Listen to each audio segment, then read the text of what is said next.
আজকে আমি পরবো এই কলমকারী শাড়িটা আমি কিনেছি বেশ কয়েকদিন হয়ে গেল, প্রায় 2-3 বছর আগে। আমি এই শাড়িটা যখন আগে পরেছিলাম তখন ভিডিও বানানো হয়নি, তাই আজকে যখন আবার ওই শাড়িটা আমি পরছি তখন ভাবলাম একটা ছোট্ট করে ভিডিও বানিয়েই ফেলি। এখন অনেকেই আমাকে জিজ্ঞাসা করবে যে শাড়িটা আমি কোথা থেকে কিনেছি।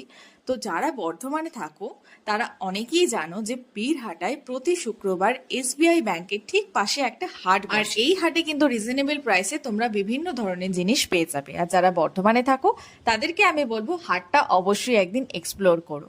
আর এই শাড়িটা কিন্তু আমার হাট থেকে, আর এই যে ব্ল্যাক পলিশ জুয়েলারিটা আমি এখানে পরছি সেটাও কিন্তু ফেসবুকে দেখে আমি একজন দিদির থেকে পারচেস করেছিলাম।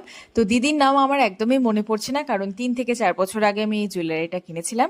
সো সরি, আমি এখানে নামটা মেনশন করতে পারছি না। সো যাই হোক, ভিডিওটা তোমাদের কাছে কেমন লাগলো সেটা কিন্তু আমাকে লাইক এন্ড কমেন্ট করে জানাতে একদম ভুলবে না। আর যারা আমাকে সাপোর্ট করছো, ভালোবাসছো, তারা কিন্তু প্রত্যেকে আমার ভিডিওটা একটা করে শেয়ার অবশ্যই করে দিও, তাহলে আমার খুব ভালো লাগবে। আর যারা আমার সাথে কোলাবোরেশন করতে চাইছো তারা কিন্তু আমার সাথে অবশ্যই কন্ট্যাক্ট করে নিতে পারো। চলো, দেখা হবে আমার নেক্সট কোনো ভিডিওতে। আজকের জন্য টাটা।